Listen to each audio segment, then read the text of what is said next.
नमस्कार साथियों, कुछ बात करें यूट्यूब चैनल पर एक बार फिर आपका बहुत बहुत स्वागत है। मैं हूं हीरेंद्र कुमार अग्निहोत्री।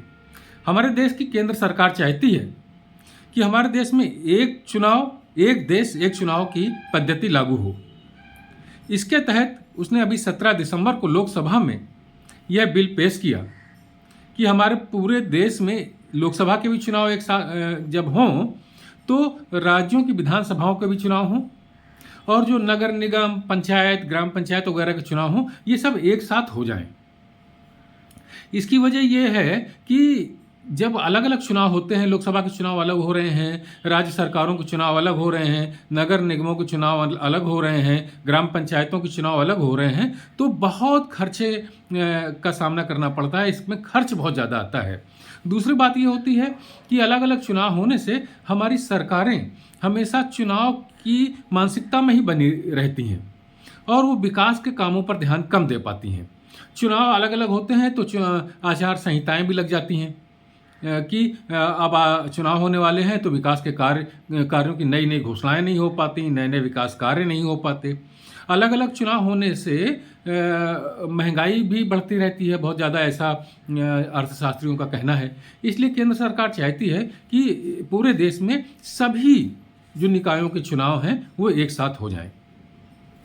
इस हेतु 17 दिसंबर को केंद्र सरकार ने लोकसभा में ये बिल पेश किया।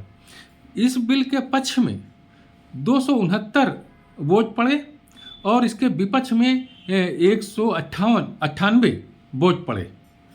लेकिन हालांकि देखा जाए तो पक्ष में जो लोग चाहते हैं कि एक साथ चुनाव हों उनकी संख्या ज़्यादा है, लेकिन कोई भी संविधान संशोधन के लिए 2/3 बहुमत की आवश्यकता होती है, उससे तो बहुत कम है। और हमारा विपक्ष बहुत विरोध कर रहा है इस बात का कि पूरे देश में एक साथ लोकसभा और राज्य सरकारों के चुनाव ना हों।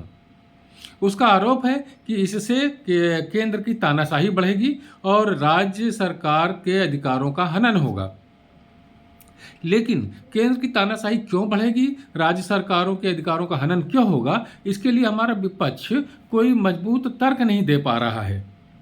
क्योंकि हमारे जो 1967 तक ऐसा होता था हमारे यहाँ कि लोकसभा और राज्य सरकारों के चुनाव एक साथ होते थे।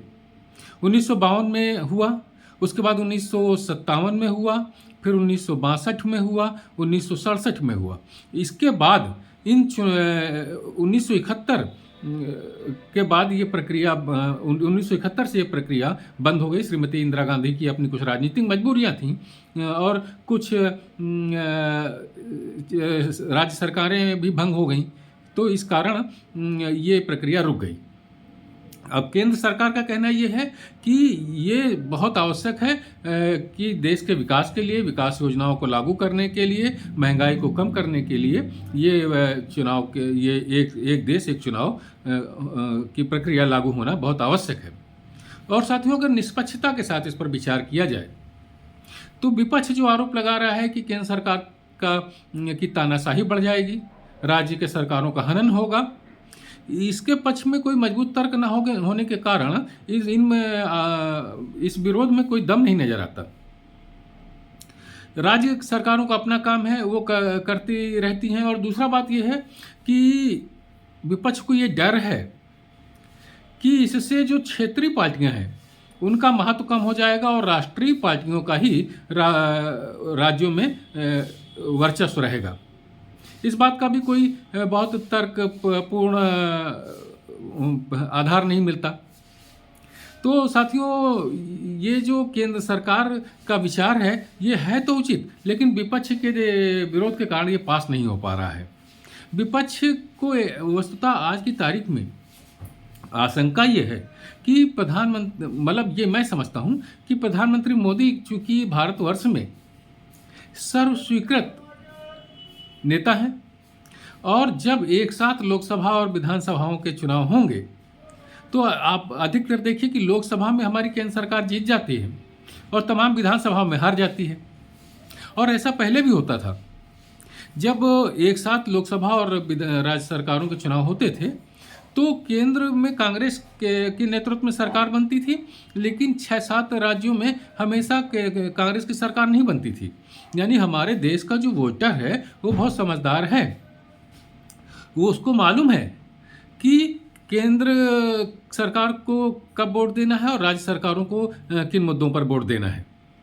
लेकिन हमारी जो विपक्ष है वो सोचता है कि हमारे देश की जनता को समझ नहीं है वोट डालने की, और जब एक साथ चुनाव होंगे तो वो केंद्र सरकार को, यानी कि वर्तमान में भाजपा है, और ये इसने अगर एक साथ चुनाव कराए तो तमाम राज्य सरकारों में भी इसकी सरकारें बन जाएंगी। यानी कि सीधे सीधे वोटरों की समझ पर संदेह करना है, जो कि कतई उचित नहीं है। तो साथियों, उचित तो ये होगा कि ये विधेयक पास हो जाए, एक चुनाव, एक देश एक चुनाव का, और महंगाई पर लगाम लगे। हमारे देश में जो हमेशा चुनावी माहौल बना रहता है, तमाम इसमें प्रशासनिक अमला लगा रहता है, हमारे तमाम शिक्षकों का ड्यूटी इसमें लग जाती है, उनका जो पढ़ाई लिखाई का कार्य है वो भी बाधित होता है। तो एक देश एक चुनाव होने से ये तमाम समस्याओं से हमें राहत मिल जाएगी। लेकिन चूंकि ये विधेयक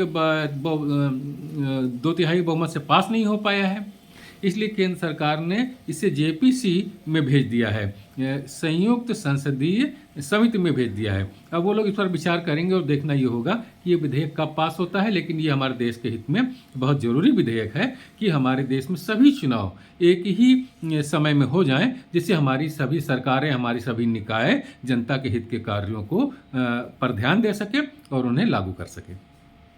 तो साथियों, आज की चर्चा में बस इतना ही।